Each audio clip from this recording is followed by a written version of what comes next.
Military experts say President Vladimir Putin's war in Ukraine has not gone according to plan. Ukrainian resistance is defying expectations and complicating the Kremlin's efforts to seize the country. A U.S. official says up to 6,000 Russian troops have been killed. Many believe Russia's invasion has exposed the shortcomings of one of the largest militaries in the world. For more, David Stone joins me now. He is a William E. Odom Professor of Russian Studies at the U.S. Naval War College. Professor, it's good to have you with us. Before we get into the specifics, tell us a little bit about the history between Russia and Ukraine and why there is this problem now. So Ukraine and Russia have been tied together for centuries. Ukraine was part of the Russian Empire. It was part of the Soviet Union. And I think that heritage helps to explain the fundamental fact that, in my view, and again, speaking just for myself, not for the U.S. government, that Vladimir Putin has real trouble recognizing Ukraine as a sovereign state. Putin's approach to international politics seems to be that he wants his neighbors, particularly neighbors that had been part of the Soviet Union, to be subservient, to not determine their own destiny. And I think that's the fundamental fact that explains what he's trying to do in Ukraine. Also, remind us, Professor Stone, about Russia's annexation of Crimea. Tell us how the international community responded to that and how that might have played into what we're seeing now. So back in 2014, as a result of a political crisis inside Ukraine, Vladimir Putin seized initially Crimea and then shortly afterwards gave Russian military assistance to breakaway regions in the Donbass. And so the Western response to that was fundamentally economic. There were a number of sanctions imposed on Russia, nowhere near as heavy as those that we're seeing right now. Sanctions on individuals within the Russian government, but no military response. Military aid to Ukraine, but certainly not any Western military presence in Ukraine.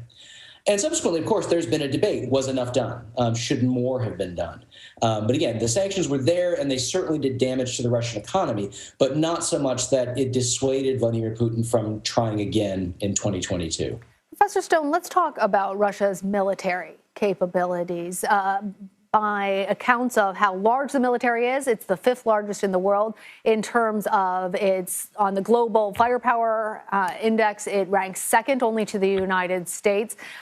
Tell us how its artillery, its tanks, its aircraft, and all of that stack up, and why the Ukrainian resistance is actually proving so powerful at this point. Certainly on paper, Russia has a very large military.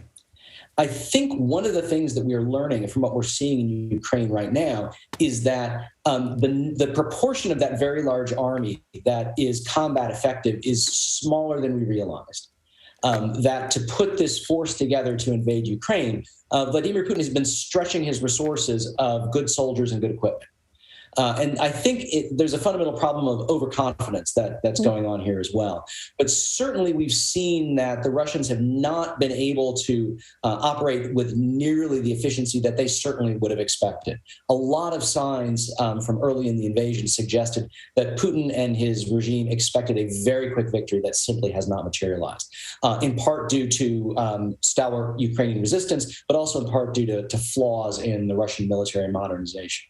So tell us a little bit more about that. I want to know about those flaws. I also want to know about the flaws in the military strategy that Russia had going into this, beyond just overconfidence. So in terms of flaws in the military, there's flaws in the military and then there's flaws in the plan that they were following. Right. One of the things that I think we're seeing in terms of flaws in the military as opposed to flaws in the plan are more difficulty than we expected carrying out complex operations. Coordinating all the branches of land power, coordinating that with air power, and using it effectively. To do that is quite difficult. It's a complicated matter, and the Russians don't seem to have been executing that very well. We're also getting anecdotal reports from the Ukrainian side that suggest Russian equipment is not in the best shape, that it may be poorly maintained, that there may have been some cost cutting as a result of corruption.